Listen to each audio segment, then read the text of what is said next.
사도 요한은 음행과 죄로 가득한 바벨론에 하나님의 심판의 말씀을 선포한 후에 다른 천사가 하늘에서 내려오는 것을 보았다라고 1절을 통해서 말씀하고 있습니다. 그 천사가 세상에 내려올 때에 천사가 가진 영광으로 온 땅이 환해진다라고 표현하고 있는데, 그런데 우리가 잘 알고 있듯이 성경에서 영광은 모든 만물을 창조하시고 주관하시는 하나님께만 올릴 수 있는 것이 찬양과 영광입니다. 또 모든 만물에 하나님의 영광이 충만할 때 역시도 진정한 생명과 은혜를 경험하는 그 하나님의 은혜가 임했을 때에만 그것들을 경험할 수 있기 때문에 성경은 오직 하나님께만 영광이라는 이 단어를 사용할 수 있다라고 이야기합니다.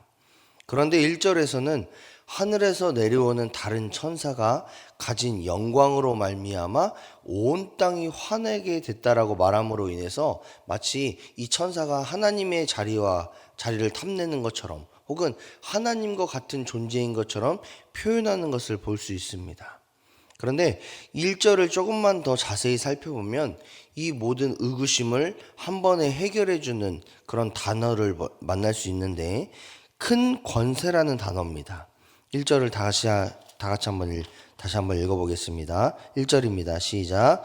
이일 후에 다른 천사가 하늘에서 내려오는 것을 보니 큰 권세를 가졌는데 그의 영광으로 땅이 환하여지더라. 아멘. 권세는 능력, 권능, 그런 것들을 의미합니다. 특별히 큰 권세는 하나님의 권능, 하나님의 능력을 의미할 때 사용했던 단어입니다. 따라서 하늘에서 내려오는 다른 천사는 하나님의 권능과 능력을 이양받은 존재, 그러니까 하나님께 권능을, 권세를 받은 존재라는 뜻을 가지고 있습니다. 다시 말하면 하나님께서 능력을 그 천사에게 이양하심으로 말미암아 이 천사는 하나님의 부르심에 순종하는, 그 순종으로 반응하여서 사명의 자리로 내려왔고, 하나님의 사명을 감당하기 위해 큰 능력과 권세, 또 권능을 사용하고 있는 것이 바로 다른 천사의 존재라는 겁니다.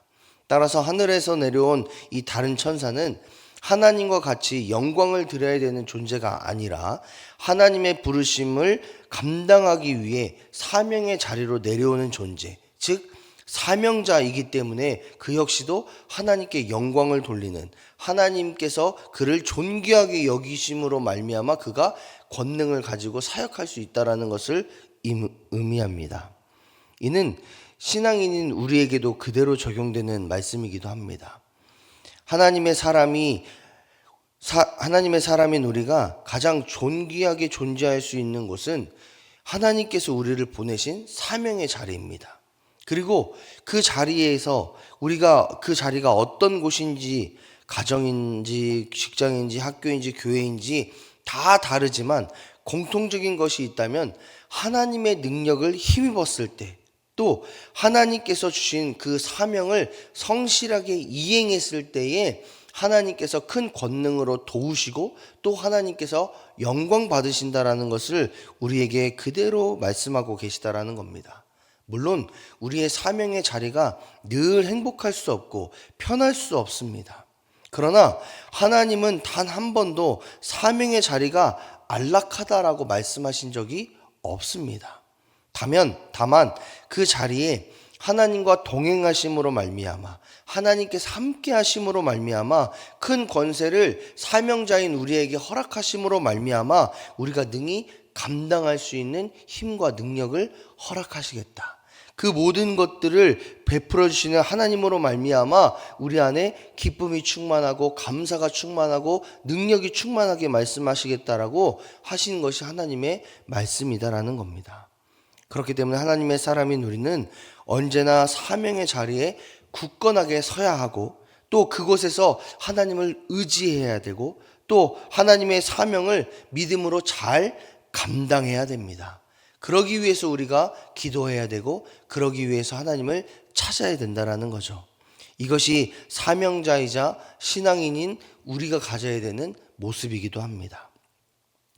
하나님의 능력을 힘입어서 사명의 자리에 선 천사는 바벨론의 멸망에 대해서 다시 한번 선포하기 시작합니다.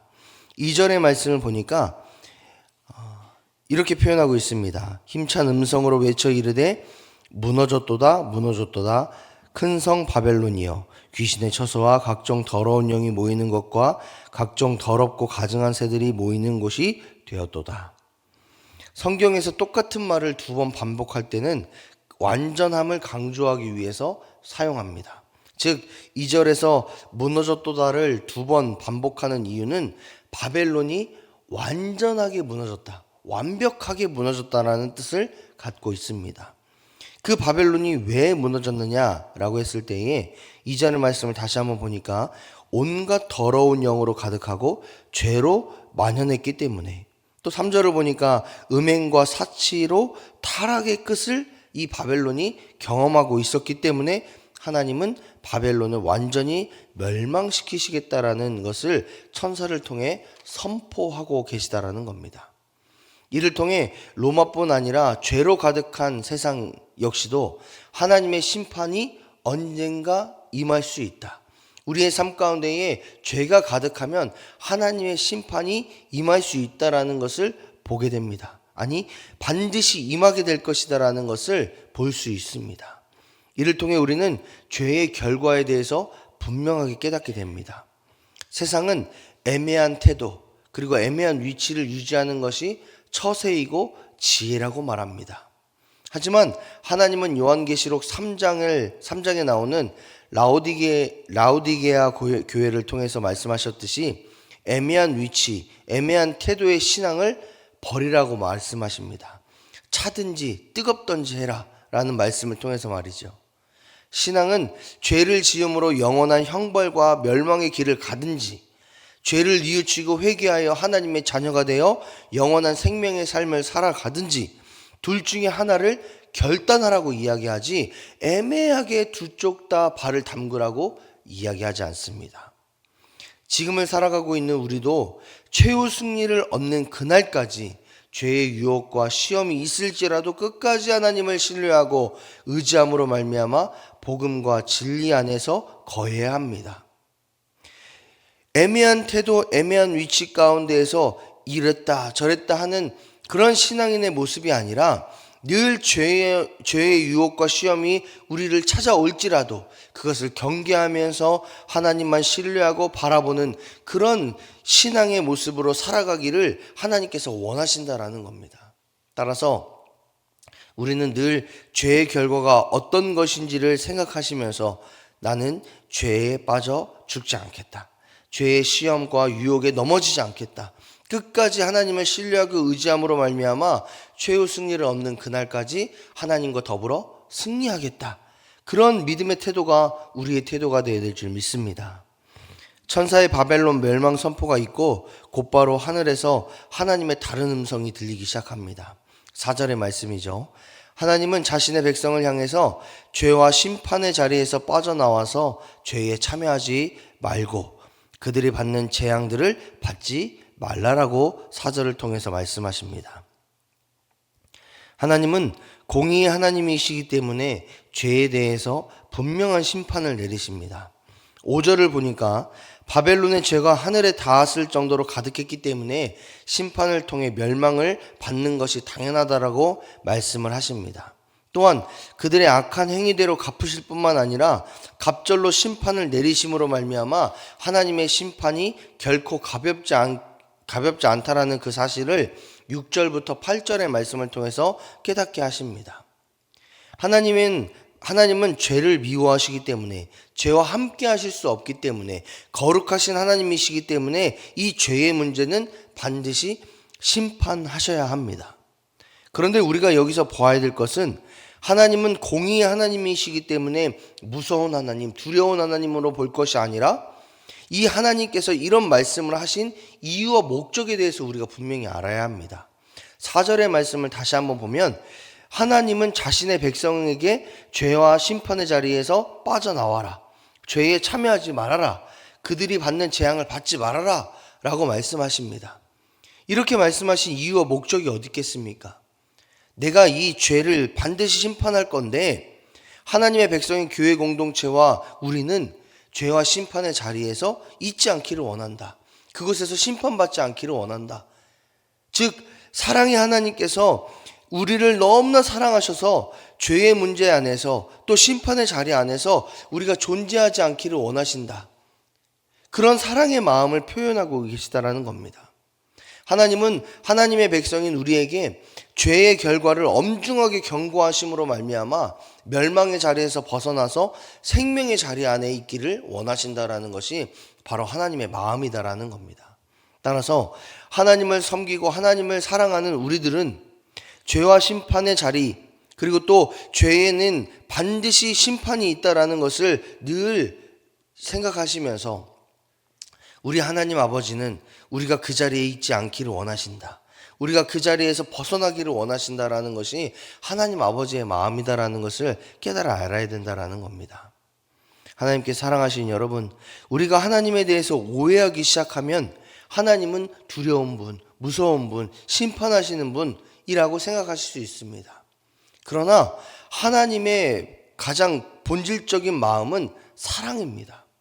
그랬기 때문에 하나님은 자신의 백성을 세상 무엇보다 사랑하셔서 독생자 예수님을 이 땅에 보내셨고 또 십자가에 달려 죽으시기까지 우리를 구원하셨다라는 것을 여러분 기억하시기 바랍니다. 따라서 오늘 본문을 통해서 하나님께서 원하신 것은 죄와 심판의 경고를 우리에게 하신 이유는 우리에게 심판을 내리시기 위해서가 아니라 사랑하는 자녀인 우리가, 하나님의 백성인 우리가 죄와 심판의 자리에 있지 않기를 원하신다. 그리고 그 하나님의 역사가 반복되어서 이루어지고 있을 때에, 이 세상 가운데에 이루어지고 있을 때에 하나님을 믿는 성도인 우리는 그 심판의 자리, 죄의 자리에 있지 않음으로 말미암아 하나님을 잘 섬기고 하나님을 사랑함으로 말미암아 하나님의 뜻 안에 거함으로 말미암아 바벨론과 같은 죄와 음행과 사치에서 벗어나 온전한 순종의 자리로 살아감으로 말미암아 하나님의 은혜, 하나님의 구원의 역사를 경험하기를 원하신다는 것이 바로 하나님의 마음이다라는 겁니다.